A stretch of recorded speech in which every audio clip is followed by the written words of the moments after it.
সম্মানিত শিক্ষার্থীবৃন্দ, আবারও হাজির হলাম আরেকটি ভিডিও নিয়ে। আজ শেষ পর্ব, চলে যাচ্ছি আমরা এমসিকিউতে। অনুপাতের যোগফল আমাদের হবে 3 যোগ 7 হবে 10, অর্থাৎ অনুপাতের যোগফল আমরা বের করে নিলাম, অর্থাৎ চিনি এবং পানির অনুপাতের যোগফল আমরা পেলাম 10। এটা হলো যোগফল। আমাদের বের বলেছে এতে কি পরিমাণ চিনি আছে, কি পরিমাণ চিনি আছে। তো চিনি, প্রথমে চিনি কতটুকু ছিল 3, তাহলে আমরা চিনির পরিমাণটা বের করতে পারবো। চিনির পরিমাণ হবে 3/10, অর্থাৎ যেটাকে নির্ণয় করতে বলবে। আমরা যদি পানি বলতে তাহলে 7 হতো, আমাকে চিনি বের করতে বলেছে, যার কারণে আমরা উপরে 3 দেব। এই চিনি এবং পানির যোগফলটা কত হবে 10, অর্থাৎ সমষ্টি দিয়ে আমরা ভাগ করব, তাকে গুণ। আমাদের যেহেতু শতকরা বের করতে হবে, অবশ্যই 100 দিয়ে গুণ করব, এটা পার্সেন্টেজ। তো আমরা যদি কাটাকাটি করি তাহলে 10 100, 3 30%।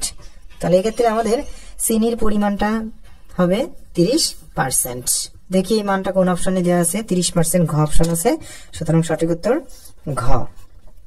আমরা এবার চলে যাব 26 নং প্রশ্নে। 26 নং প্রশ্নে বলা হচ্ছে যে গমে সুজি ও ভুসির অনুপাত 3:2 হলে গমে সুজির শতকরা পরিমাণ কত আমাদের নির্ণয় করতে হবে, যেটা বরিশাল বোর্ড 2016 সালে এসেছে। এক্ষেত্রে আমাদের সুজি ও ভুসির একটা অনুপাত দেওয়া আছে, গমে সুজি এবং ভুসির একটা অনুপাত দেওয়া আছে 3:2।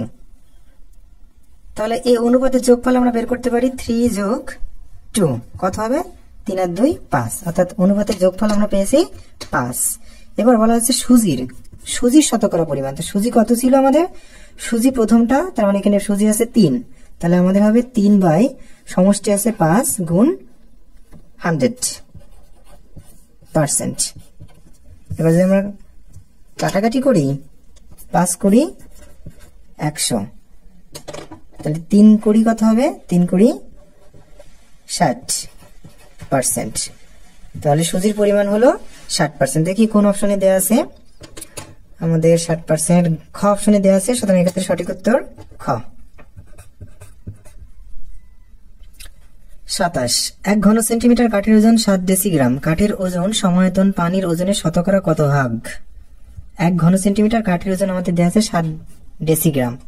তা প্রথমে আমরা ডেসিগ্রামকে গ্রামে নিয়ে আসবো, অর্থাৎ আমরা এইভাবে করতে পারি অঙ্কটা, যে 1 ঘন সেন্টিমিটার কাঠের ওজন 7 ডেসিগ্রাম। এটাকে আমরা জানি যে 1 গ্রাম হচ্ছে সমান 10 ডেসিগ্রাম। 1 গ্রাম সমান 10 ডেসিগ্রাম, 10 ডেসিগ্রাম। তাহলে আমরা ডেসিগ্রাম থেকে গ্রামে নিয়ে আসতে গেলে আমাদের অবশ্যই 10 দিয়ে ভাগ করা লাগবে, অর্থাৎ 7/10 গ্রাম, অর্থাৎ 1 ঘন সেন্টিমিটার কাঠের ওজন 7/10 গ্রাম। এবার আমরা জানি 1 ঘন সেন্টিমিটার যেহেতু কাঠের ওজনকে আবার পানির ওজনের সাথে তুলনা করেছে, সুতরাং আমাদের ক্ষেত্রে অবশ্যই 1 ঘন সেন্টিমিটার পানির ওজন আমরা জানি যে 1 গ্রাম। তো এবার কাঠের ওজন সমায়তন, কাঠের ওজন সমায়তন পানির ওজনের শতকরাটা হবে, কাঠের ওজনের কথা বলা হয়েছে, তাহলে কাঠের ওজন আছে 7/10 কাঠের ওজন। তাহলে কাঠের ওজন উপরে থাকবে, সমায়তন পানির ওজন, সমায়তন পানির ওজন কত হয়েছে 1 গ্রাম গুণ 100% হবে। এখানে আমরা ভাগ লিখতে পারি, কত ভাগ, পার্সেন্টও লিখতে পারি।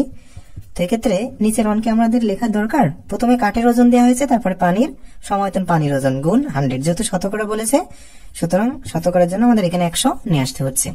এবার নিচের অন্তর লেখা লাগে না, এটা হচ্ছে মূল দাগ, এই মূল দাগের নিচে 1 আছে, এই 1টাকে আমরা বাদ দিতে পারি, তাহলে আমাদের থাকছে 7/10 গুণ 100। আমরা যদি একটু কাটাকাটি করি তাহলে 10 10 100, 7 10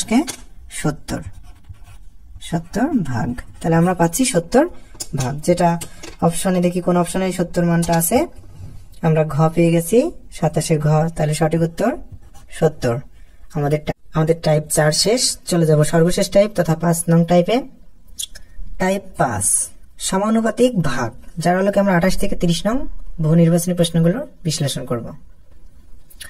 28 একটি ত্রিভুজের 3টি কোণের অনুপাত 3:4:5 হলে ক্ষুদ্রতম কোণের পরিমাণ কত, যে প্রশ্নটি এসেছে সকল বোর্ড 2018 সালে। তো আমাদের এখানে 3টি কোণের অনুপাত দেওয়া আছে, তাহলে এই 3টা কোণের অনুপাতের একটা সাধারণ অনুপাতটা আমরা ধরে নেব x, অর্থাৎ আমরা তাহলে 3টা কোণ পাবো। x যদি ধরি তাহলে প্রথমটা 3x, পরেরটা 4x এবং সর্বশেষটা হবে 5x। এই তিনটা আমরা কোণ পাবো। তো আমরা জানি ত্রিভুজের তিনটা কোণের সমষ্টি হলো 180 ডিগ্রি। তাহলে এই তিনটা কোণের যোগফল যদি আমরা করি, অর্থাৎ 3x যোগ 4x যোগ 5x সমান আমরা পাবো 180 ডিগ্রি। বা যেহেতু এটা তিনটা, এটা চারটা এবং এটা পাঁচটা, অর্থাৎ 3x 4x এবং 5x যদি আমরা যোগ করি তাহলে আমরা পাবো 4 আর 3 7 7 5 12x সমান 180 ডিগ্রি। বা x এর মানটা আমরা নির্ণয় করবো, অর্থাৎ সাধারণ অনুপাত যে আসলে কত ছিল সেটা আমাদের নির্ণয় করতে হবে। তাহলে 180 ডিগ্রিকে যদি আমরা 12 দিয়ে ভাগ করি তাহলে আমরা পাবো x সমান 15 ডিগ্রি। এবার বলা হচ্ছে ক্ষুদ্রতম কোণের পরিমাণটা কত। তা আমরা ক্ষুদ্রতম কোণ, এখানে সব থেকে ক্ষুদ্রতম তিনটা কোণের ভিতরে ক্ষুদ্রতম কোণই হলো 3x। তো এই ক্ষেত্রে 3x যদি হয়, x আমরা বসাবো না, x এর মান অলরেডি আমরা পেয়ে গেছি 15 ডিগ্রি। তো সেক্ষেত্রে 3 পূরণ কত হবে 45 ডিগ্রি। তো এই 45 ডিগ্রি আসলে কোন অপশন আছে সেটা আমাদের দেখার বিষয়। দেখি এক্ষেত্রে অপশন আছে খ, সুতরাং এটাই হলো সঠিক উত্তর। আমরা চলে যাবো 29 নং প্রশ্নের সমাধানে। 29 নং প্রশ্নে বলা হচ্ছে ত্রিভুজের তিনটা কোণের অনুপাত, হ্যাঁ আগেরটার মতোই দেওয়া আছে। এবার বলা হচ্ছে বৃহত্তর ও ক্ষুদ্রতর কোণদ্বয়ের মধ্যে পার্থক্য কত। তা আগে যেহেতু আমাদের সেমই আছে 3:4:5, এখানেও 3:4:5, সুতরাং এই অঙ্কটায় আর করা দরকার বোধ করছি না। সুতরাং এক্ষেত্রে x এর মান বের হলো 15 ডিগ্রি। আমাদের বলা হচ্ছে বৃহত্তর এবং ক্ষুদ্রতর কোণ, তাহলে বৃহত্তর কোণ সব থেকে বড় কোণ হলো 5x, সেহেতু আমরা এক্ষেত্রে 5x সমান অর্থাৎ 5 গুণ 15, 3 5 পূরণ কত হবে 75 ডিগ্রি। অর্থাৎ বৃহত্তর কোণের মান হলো 75 ডিগ্রি এবং ক্ষুদ্রতর কোণের মান হলো 45 ডিগ্রি। এবার এই যে দুটো কোণ পেয়েছি, এই কোণ দুটোর বা কোণদ্বয়ের পার্থক্য বা অন্তর আমাদের নির্ণয় করতে হবে। তো একটা কোণ আমরা পেয়েছি 75 ডিগ্রি এবং অপর কোণটা আমরা পেয়েছি, ক্ষুদ্রতর কোণ পেয়েছি 45 ডিগ্রি। তো আমরা যদি এটা বিয়োগ করি তাহলে আমরা পাবো 30 ডিগ্রি। তো সেক্ষেত্রে সঠিক উত্তর দেখি আসলে কত আছে। আমরা কতে পেয়ে গেছি 30 ডিগ্রি, সুতরাং বাকি অপশনগুলো দেখার প্রয়োজন হবে না। আমরা চলে যাব সর্বশেষ প্রশ্ন তথা 30 নং প্রশ্নে। 30 তিন ব্যক্তিকে 5100 টাকা 1/2:1/3:1/9 অনুপাতে ভাগ করে দেওয়া হলো। তৃতীয় ব্যক্তি কত টাকা পায়, অর্থাৎ 3 নম্বর যে ব্যক্তি যে 1/9 এই অনুপাতে ভাগ পায় সেটা আমাদের নির্ণয় করতে হবে। তো এক্ষেত্রে আমাদের তিনজন অনুপাতটা দেওয়া আছে 1:2:1/3:1/9। তো এরকম এই ভগ্নাংশ রাখা যায় না, অনুপাতে ভগ্নাংশ রাখা যায় না, আমরা পূর্ণ করবো এক্ষেত্রে। তা আমরা যদি পূর্ণ করি তাহলে 2, 3 এবং 9 এই যে এই ভগ্নাংশগুলোর হর যারা আছে তাদের লসাগু করলে একটা পূর্ণ সংখ্যা হয়ে যাবে। তো এক্ষেত্রে 2, 3 এবং 9, 2, 3 আর 9 যদি আমরা লসাগু করি, তা যেহেতু জোড় সংখ্যা একটা আছে 2 দিয়ে যাবে না, আমরা 3 দিয়ে যাই। 2, 1, 3 3 9, অর্থাৎ এইগুলোর গুণফলই হলো ওই ভগ্নাংশগুলোর লসাগু, অর্থাৎ 3, 2, 1, 3 যদি আমরা গুণ করি 3 দুগুণী 6, 3 6 18, তাহলে লসাগু হবে কত 18। তাহলে প্রত্যেককে আমরা এই 18 দিয়ে গুণ করে দিব, অর্থাৎ 1/2 গুণ 18 ইস্টু 1/3 গুণ 18 ইস্টু 1/9 গুণ 18, প্রত্যেককে 18 দিয়ে আমরা গুণ করে দিলাম। এবার যদি আমরা কাটাকাটি করি তাহলে 9 দুগুণে 18, 3 6 18, 9 দুগুণে 18 আমরা পাচ্ছি। তাহলে প্রথমটা 9 কে 9, 6 কে 6 আর 2 কে 2। এবার যে এই পূর্ণ সংখ্যাগুলো পেলাম, অর্থাৎ তিনজনের টাকার একটা অনুপাত আমরা পেলাম, এই টাকার অনুপাতগুলোর এই তিনজনের টাকায় আমাদের কি করতে হবে যোগ করতে হবে, অর্থাৎ 9 যোগ 6 যোগ 2, তাহলে আমরা পাবো 8 আর 9 17 পাবো। এবার আমাকে নির্ণয় করতে হবে তৃতীয় ব্যক্তি কত টাকা পেয়েছে। তৃতীয় ব্যক্তি পায়, এখন এই তিনজন ব্যক্তির ভিতরে কত টাকা, মোট কত টাকা বিতরণ করে দেওয়া হয় 5100 টাকা। তাহলে আমরা লিখতে পারি 5100। এই টাকার